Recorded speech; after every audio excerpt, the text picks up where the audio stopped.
Sometimes I get confused about what text we're actually in. However, we are beginning this morning to go into the study of 1 Corinthians. So,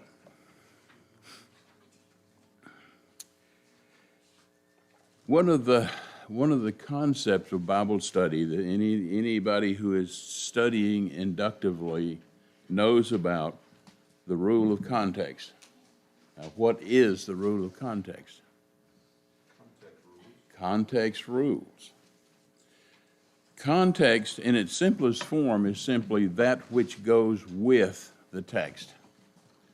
So, what we want to look at this morning is some of the elements that surround Paul's writings to the church at Corinthians.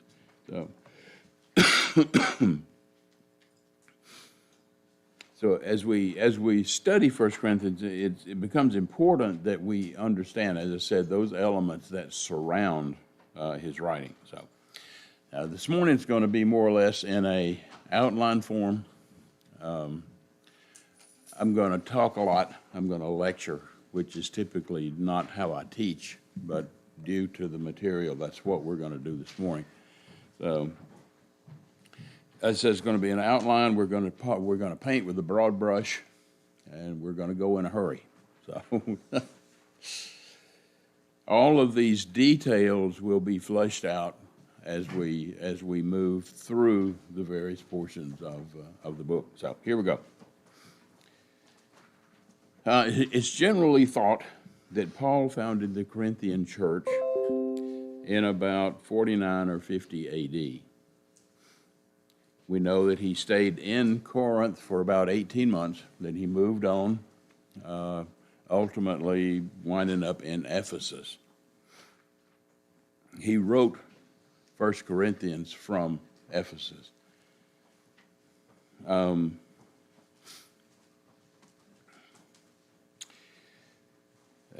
wrote 1 Corinthians at about 49 or 50. No, he founded the church 49 or 50. He wrote the 1 Corinthians in 53 or 54. He wrote a second letter to the Corinthians in 55 or 56.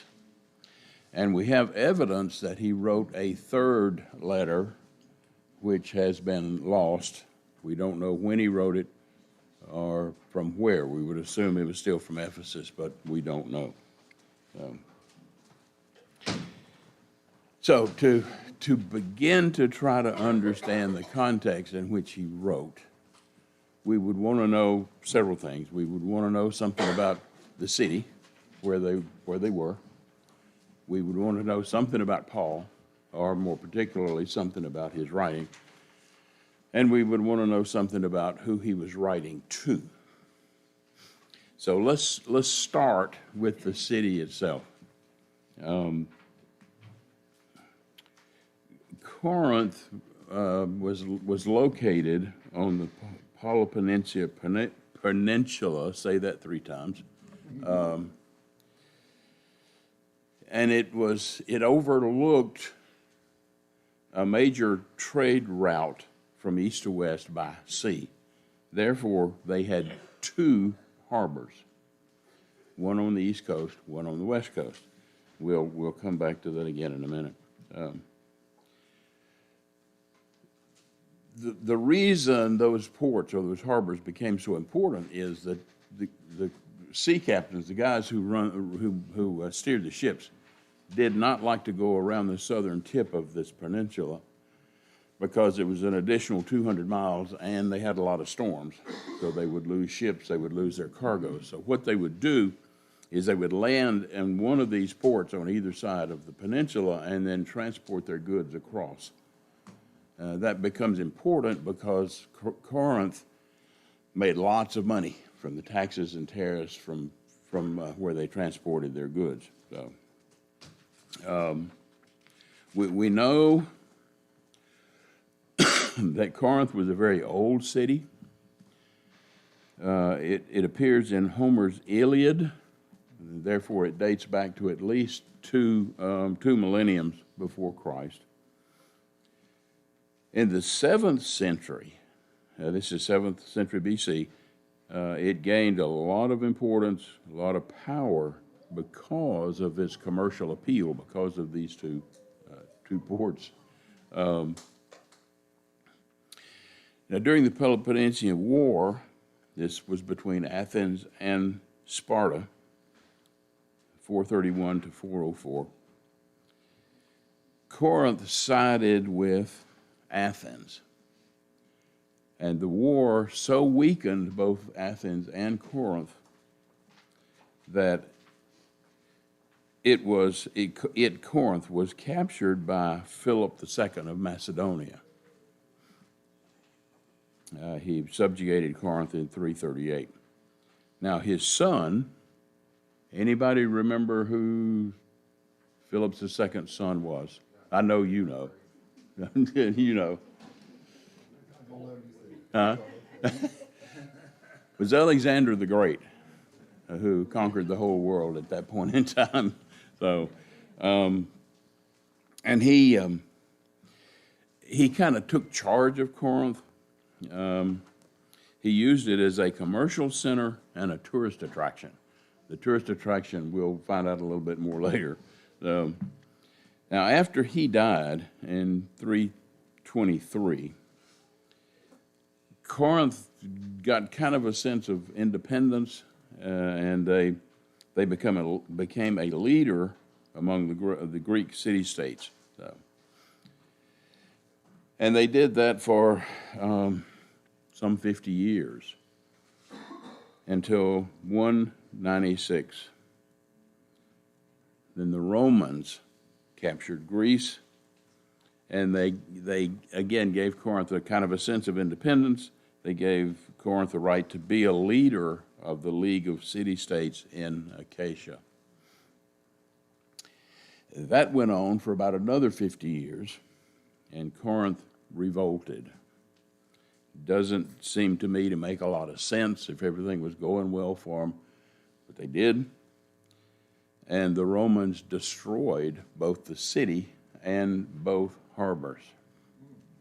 So the city lay in waste, in ruins, for approximately 100 years until Julius Caesar rebuilt it in 44 BC. He rebuilt the city and both ports. And, then this is important, at that point in time, Corinth became a Roman colony. At which point it prospered again, became a trading and commercial center, and it attracted peoples from all over the world. So we would want to know something about the city. We would want to know something about these people that it attracted.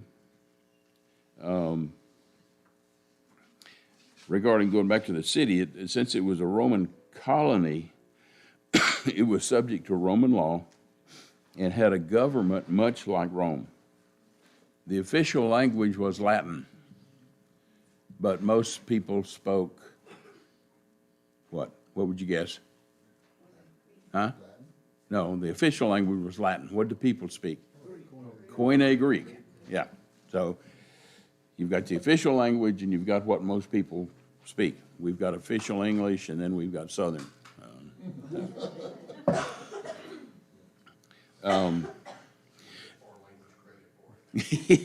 Yeah, probably should.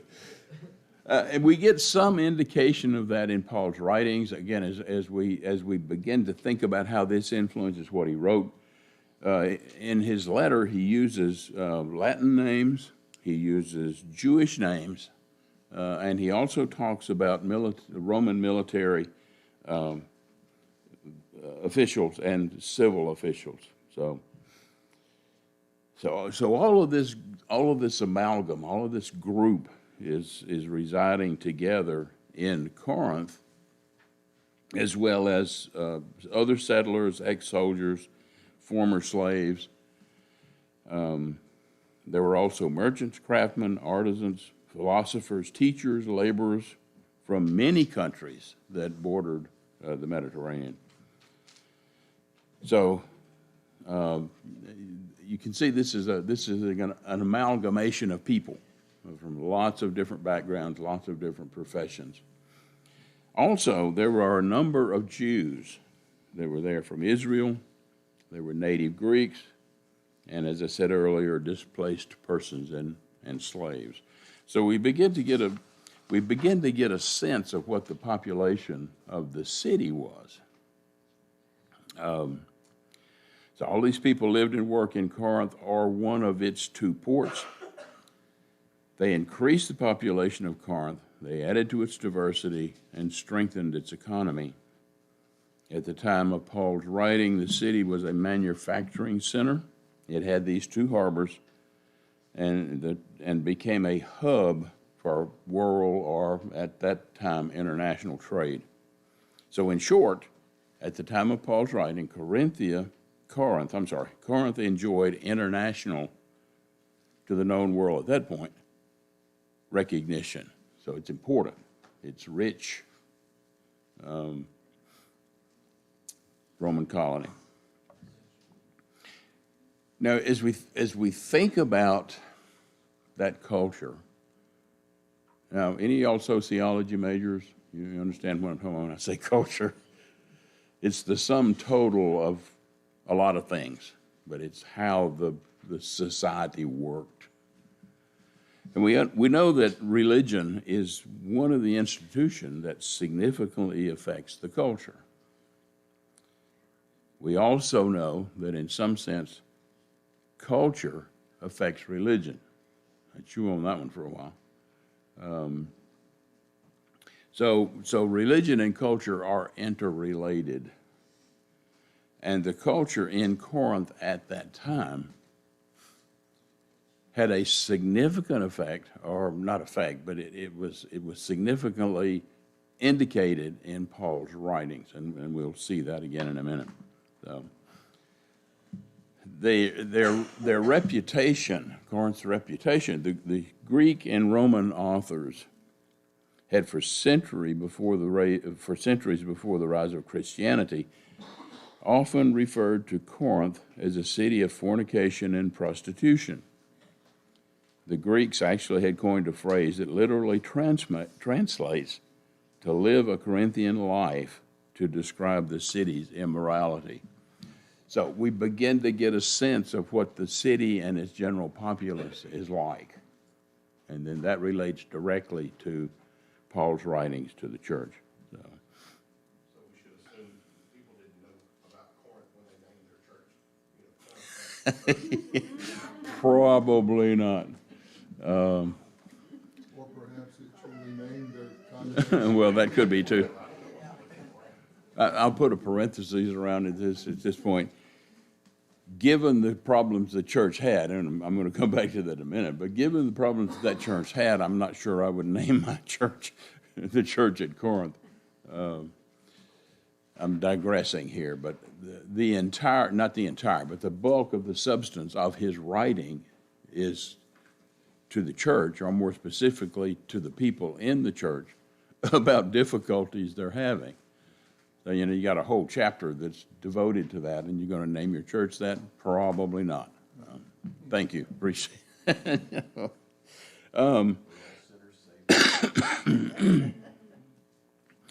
So coming back to Corinth's reputation, if you please, a part of that was all of these religious sects, religious factions that were there.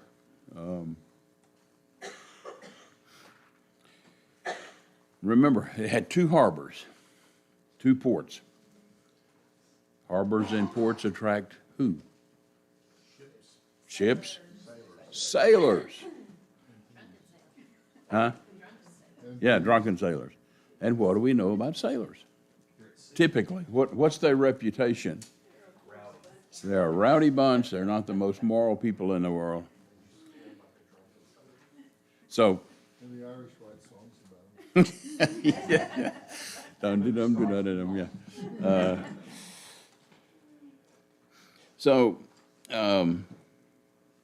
it attracted, the port cities attracted a group of sailors, merchants, merchants are also not necessarily the most moral people in the world. Some are not. Soldiers, think about soldiers in that day and age. Again, not the most upstanding citizens. So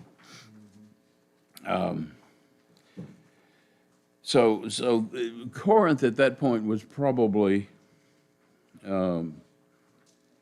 not the most moral society in existence.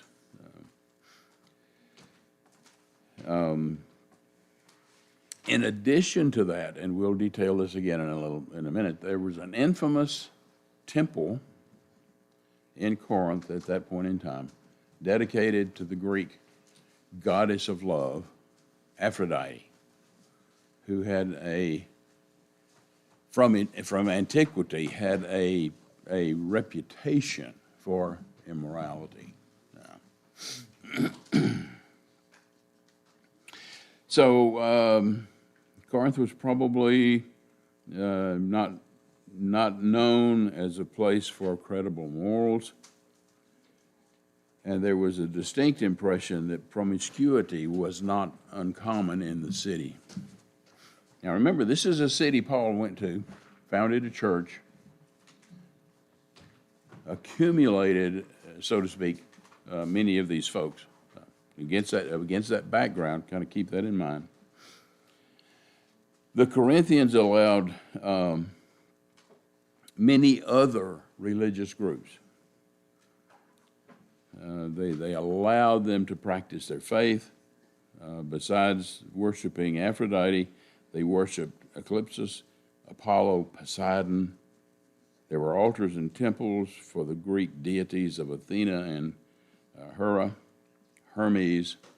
There were shrines for the worship of Egyptian gods, which is kind of interesting, Isis and Serapis. So, in addition to all of these, there were also Jews.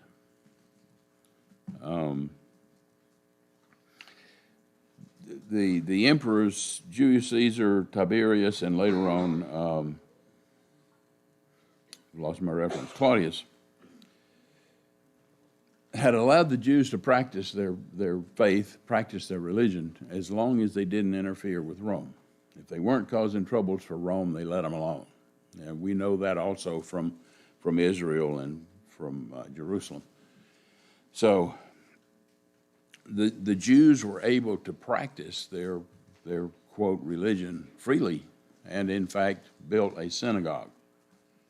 You got all these shrines, you got all these temples. The Jews have got their synagogue.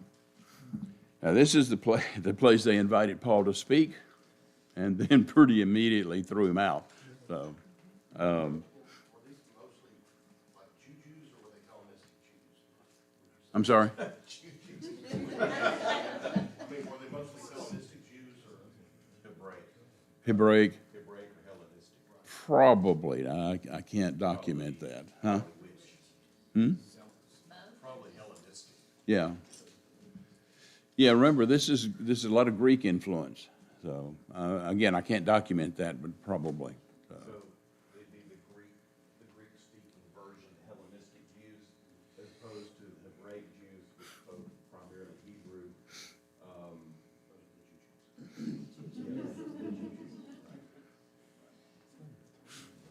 That answer your question? Yeah, mostly. Okay. So given all of these various religious sects, all of this, we might say all this tolerance for these religious sects, it's not unusual that both the Jews and then more specifically Christianity was accepted. Christianity was perceived as a variant of Jewish religion or faith, and because of that and because of all these other sects, it wasn't objectionable to the general populace. So they were pretty much okay. And the Corinthian Gentiles more readily accepted Christianity than they did Jewish faith.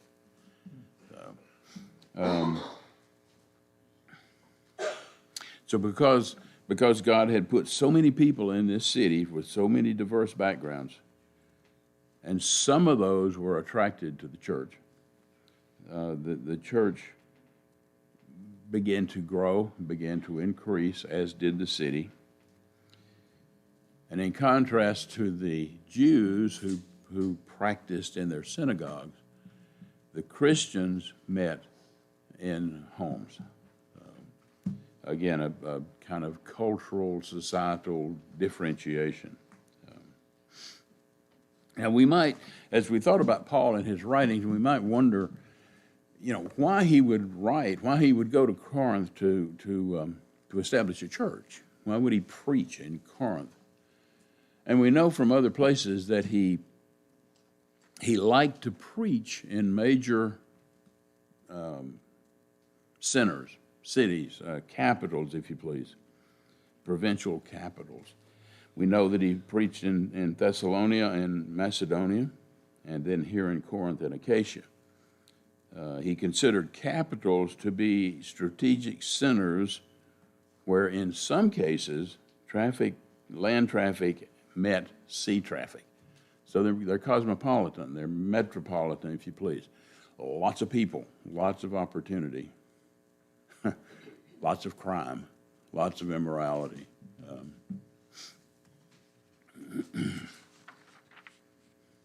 And that was, in fact, the case from Corinth. The gospel ultimately spread to the surrounding rural villages and cities and to many parts of the Mediterranean world. As thinking about the church, more than any of the churches that he founded, he gave more of his talent, his time, and in some cases, tears to the Corinthian congregation. We know that they got 3 visits. After he left, he came back 3 times. That's in 2 Corinthians 13, chapter 1. He also gave them counsel, lengthy letters, of which 1st and 2nd Corinthians are one, and perpetual prayer. Now, we might tend to think in a more circumscribed way, we may begin to think that his writings was limited to that church, which it was. Not limited, but it was written to that church. But as we begin to unpack that entire book, we discover that it has universal applications, that it applies, his advice applies to the church universal. And so his epistle or his letter is addressed to every believer of every age in every location. Now, we think about the letter itself, the message contained in the letter itself. It was occasioned, if you please, by a report brought to Paul from members of Chloe's household. Now, we'll unpack all that. I think Casey will begin to unpack some of that in a couple of weeks. That's in chapter 1, verse 11. It came from a letter from the Corinthians, chapter 7, verse 1, and by the arrival of a delegation from the church at Corinth, chapter 16, verse 17. Now, the report that came from Chloe's household concerned factions that were springing up in the church, and they were undermining the unity of the church. Now, again, remember the context, remember the culture out of which these folks are coming. The letter he received from Corinth was asking questions about marriage, chapter 7, verse 1, virgins, chapter 7, verse 25, food sacrificed to idols, chapter 8, verse 1, spiritual gifts, chapter 12, verse 1, and then later on the collection of the saints in Jerusalem, chapter 16, verse 1, and Apollos, chapter 16, verse 12. There were a number of practical problems that had beset, if you please, this fledgling Corinthian congregation. And Paul, as the father of that church, and we see that from chapter 4, verse 15, he began to tell or to teach these folks how to deal with their difficulties. Among those difficulties, there were leadership problems. Now, again, think about the society from which this church was gathering its folks. And also think about the fact that Paul was only there for 18 months. How would you like to teach this kind of populace what they need to know in 18 months? Huh?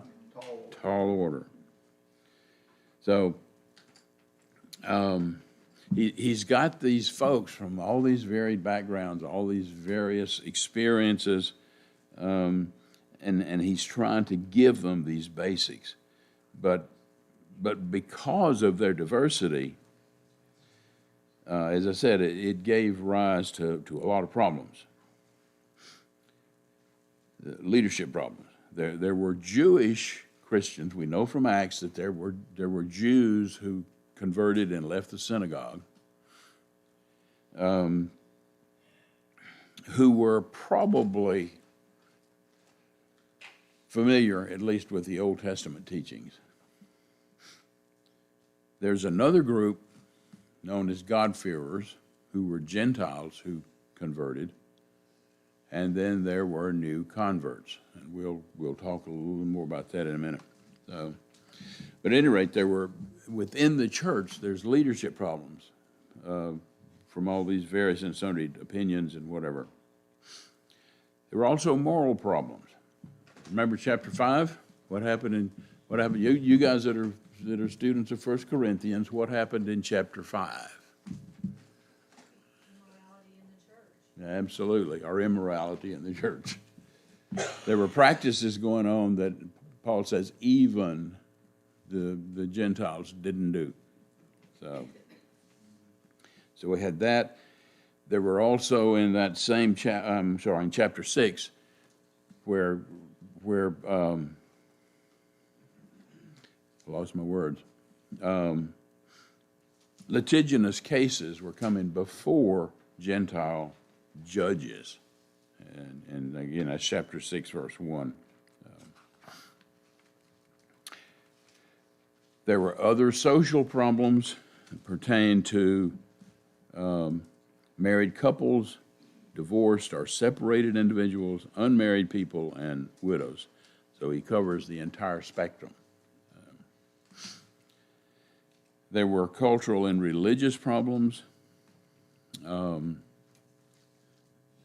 terms of his writings, the next issue that he confronts, where they were asking advice, was in response to the Gentile practice of eating meat sacrificed to idols, chapter 8, verse 1. There were church problems, the ones we alluded to a minute ago.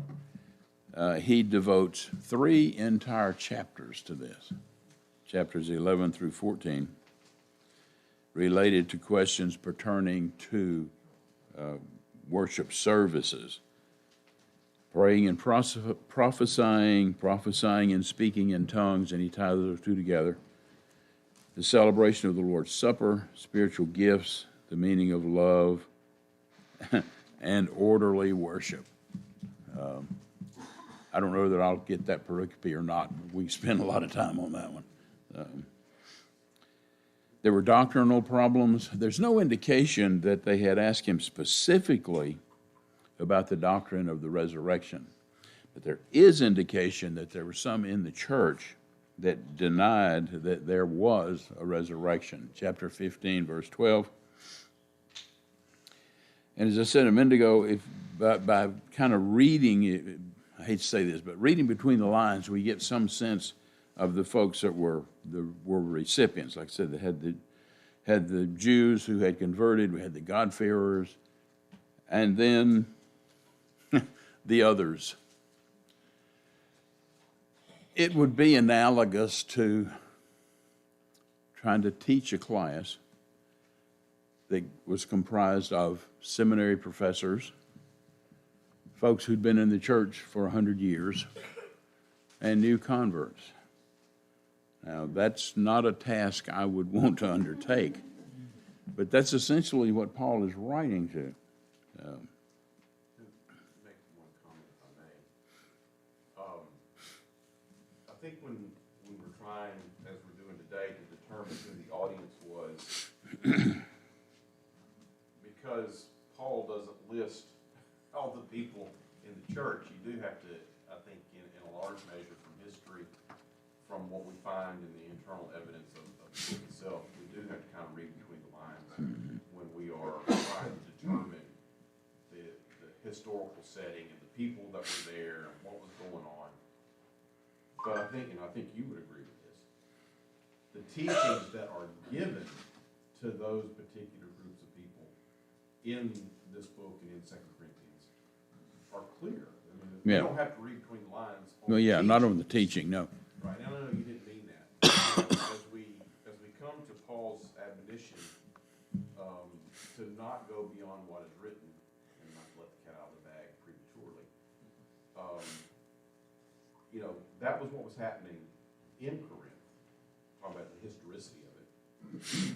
They were bringing into the church their backgrounds. Mm-hmm. They were bringing into the church the things that they had been doing. And it wasn't malicious. They didn't know any of that. Mm-hmm. And so there is a portion where Paul is saying, look, these things that God wants you to know that you don't have to read between the lines on have been given to you. And these are the things that I'm instructing you on. Mm-hmm. And so I think that's important for us to make that distinction as we go into this. Yeah, to separate the cultural influences from his clear teaching, and then also remember that his teaching are universal. They were for the Corinthians, but they're also for the church universal.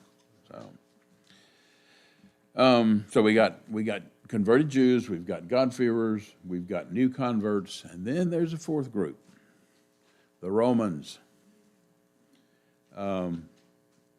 Remember that we said that as long as they weren't causing trouble for Rome, they pretty much let the religious groups alone. So it's not likely that they were involved in the church per se, but Corinth had been a Roman colony since 44 BC. So there's a lot of there was a lot of people who settled there that were military, administrative folks, released slaves. And a lot of what they did had been inculcated, if you please, into the society. The Roman culture influenced Corinthian society, and some of its customs had become a part of daily life. Now, part of that Paul also addresses. So, we know from reading, my sources said epistles, but I'm going to change that. From reading his letter, we know that there are many times where he talks about or alludes to being opposed to opponents. And it's interesting that they don't always present a unified front. They come from various and sundry different directions. They seem to champion an individual cause and oppose Paul on that basis. He talks about Jews demanding miraculous signs. He talks about Greeks seeking wisdom. He confronted members who had an incorrect view of Christian faith, among whom there were those who taught there is no resurrection. That's a biggie. That's chapter 15. There were those who were influenced by Greek philosophy. Again, some denied the resurrection altogether. There were others who were enamored with the oratory of Greek philosophers, and those folks attracted a lot of followers. And then toward the end of the book, we know that that Paulus was admired and Paul was despised by some of the Corinthians. So he got opposition, but it came from a lot of different directions.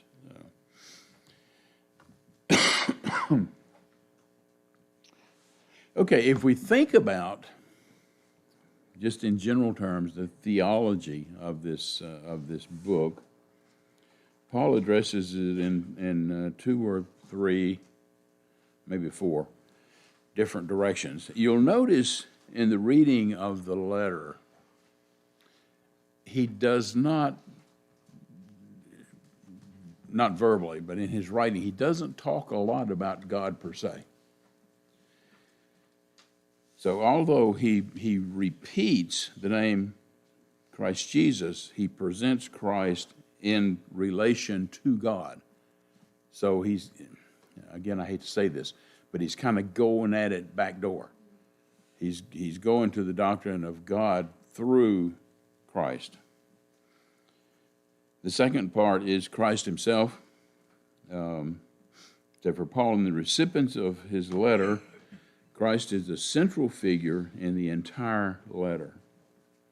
Believers are sanctified in his name, called on his name, and receive his grace and are enriched. That's why he said he resolved. All things to all people, yeah. No, he resolved to know nothing. Oh, no, yeah, okay.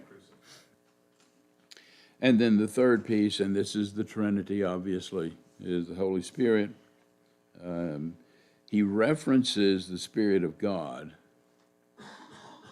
but he predominantly ascribes an instrumental role to the third person of the Trinity.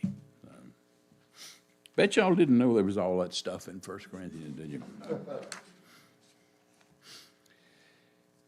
He also talks about, and I use this term generally, the doctrines of the church.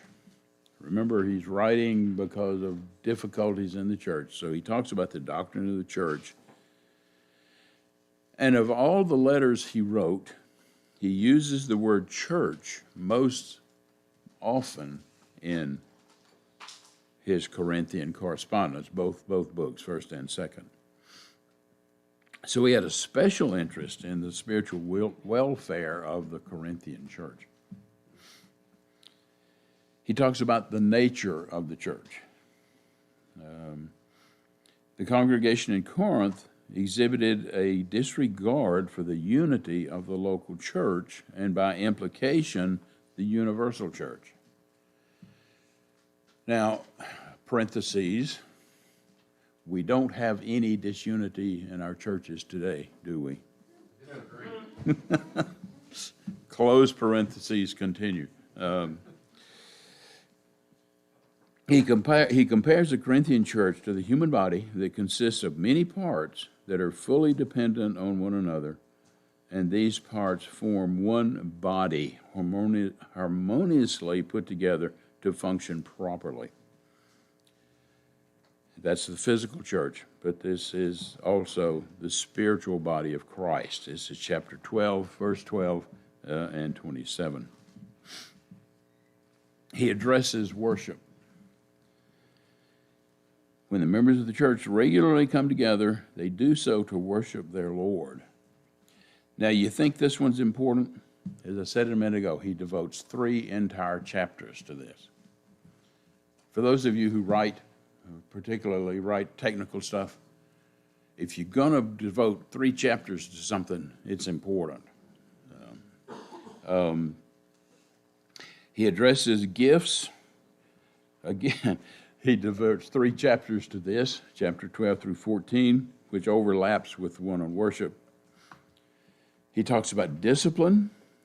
Again, kind of reading between the lines, there's indication of strained relationships between him and the church in most every one of the chapters. So he instructs people to enforce discipline, chapter 5, verse 5 and 13. Again, parentheses. I hate to ask this. I'm going to do it anyway. How many of you have been in a church where scriptural discipline was in place? Close parentheses. I was sure saying, everybody never hear them say that. Okay. Present company excluded. We have, Huh? we have, Oh, yeah. I mean, it's still this- Well, all right, let me ask it this way. For those of y'all who are here who came out of other churches, how many of those did you see spiritual discipline exercise? Well, I know you did. You're an outlier, Lamar. Okay. Move. Rather than being an out and out liar. Well, I'm not saying that. Okay, moving on. He addressed discipline. He also addressed the resurrection. We've already talked about that a little bit. But of all of his writings, First Corinthians, chapter 15 of 1 Corinthians, stands out as a chapter about the resurrection. So we might, as we think about this letter, and we might begin to try to think about its purpose. Why did he write it? Obviously, to correct some of these problems. But we might summarize this way: that he sought to develop and promote a spirit of unity. What's happening? Oh, okay. Out of this concept of disunity, he's trying to promote a sense of unity in the local church, and at the same time show the readers that they are a part of the universal church. Now, that's an aspect that I think we sometimes overlook or we miss. We tend to focus on the Corinthian church, and we miss the concept that this also applies to the universal church.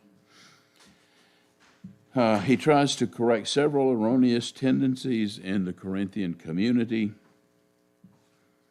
He answers questions that were submitted to him by a letter, chapter 7, and a delegation, chapter 16.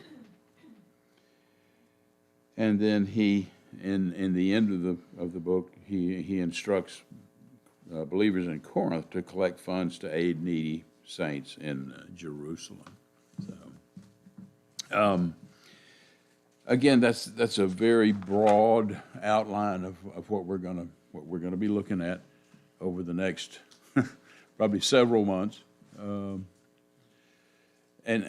as we do that, pericope by pericope, we'll begin to unpack a lot of these details. So. The thing that has always been most interesting to me about First and Second Corinthians is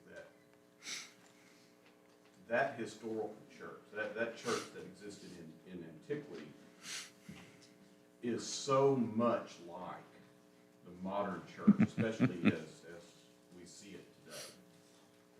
And it has the same problems, it has the same, makeup in terms of people from all different parts of the world. So you've got different ethnicities, you've got different cultural backgrounds, you've got people coming out of pure paganism into the church, while at the same time you got people who are steeped in religious thought and seminarians, people who have studied. And so the modern church is so much like the Corinthian church. And yet, as we look at the statistics of what books of the New Testament or what books of the Bible in general get studied, First and Second Corinthians are down at the bottom of the list. We would much rather study Revelation and worry about what's coming, at the end time. And what is, yeah. See what the Bible tells us about what we ought to be doing. And again, with Paul saying that they shouldn't go beyond what is written, there's clear instruction for us that I think is going to be extremely beneficial as we go through this. Yeah. Because this is us.